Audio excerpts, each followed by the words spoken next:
example of modern entertainment at its finest. Now, most of you youngins, I'm sure, know about our great national hero and pioneer, Josiah Blackwater. Him that gave the town of Blackwater its nomenclature. You see, only about 100 years ago, weren't nothing here but big old forest, ferocious beasts, surly savages, arid deserts, and unconquered mountains. The West, well, the whole West was untamed. Your mama probably told you bedtime stories about Josiah's many adventures. But I'm going to tell you a story you ain't likely to have heard about his possum hat. Now, Josiah Blackwater was born in the year of our Lord 1782 in a log cabin just west of Ansburg. He was a special boy. His pa gave him his first rifle when he was 3 years old. Boy, he took to it right away. He exclaimed, "There's a whole mess of critters out there in them woods that aim to eat us, so I'm going to consume them first." Yes, sir. He really took to killing all manner of things.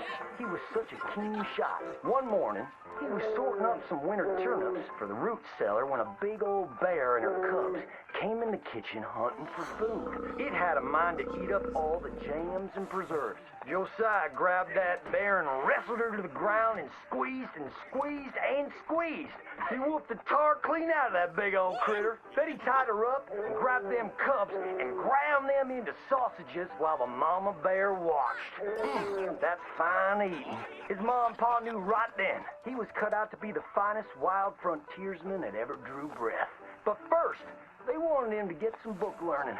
After only 3 days of attending school, Josiah beat the living daylights out of the class bully and announced to his daddy that he was tired of ciphering and mathematics on account it's only good for adding up the number of critters or Indians you can kill. So he ran away from home and headed west. Now, these lands were occupied by savages then, and when Josiah Blackwater came scouting through, he recognized it to be a land of splendor, wasted on those that couldn't appreciate it on account of worshiping false idols.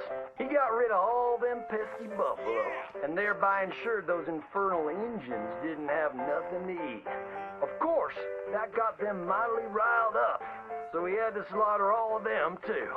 Just like his daddy had once done to the Redcoats in 1775. Right about that time, he met an Indian girl he took pity on account of having annihilated her family. She was 12 years old, and so he took her as his wife. She gave him 2 sons before she died of typhus.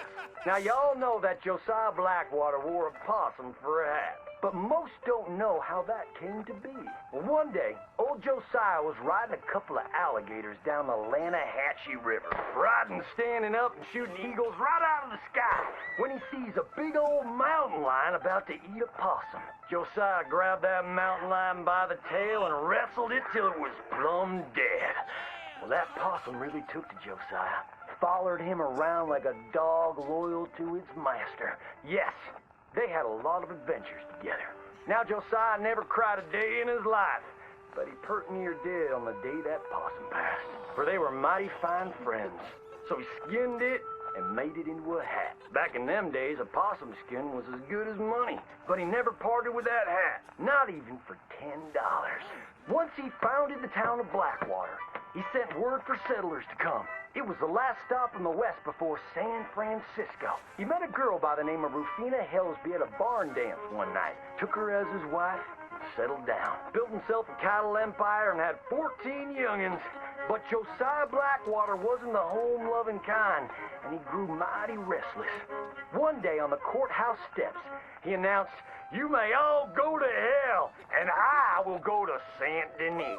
And so he did. Enjoyed French pursuits of strumpets and wanton gluttony, which is where he came upon the idea of running for Congress. He wore that possum hat every day as a congressman, as a reminder of where he come from, saying, "I may live in barbaric splendor, but I always remember, keep your friends close and your gun closer, because you don't know when you might have to shoot them."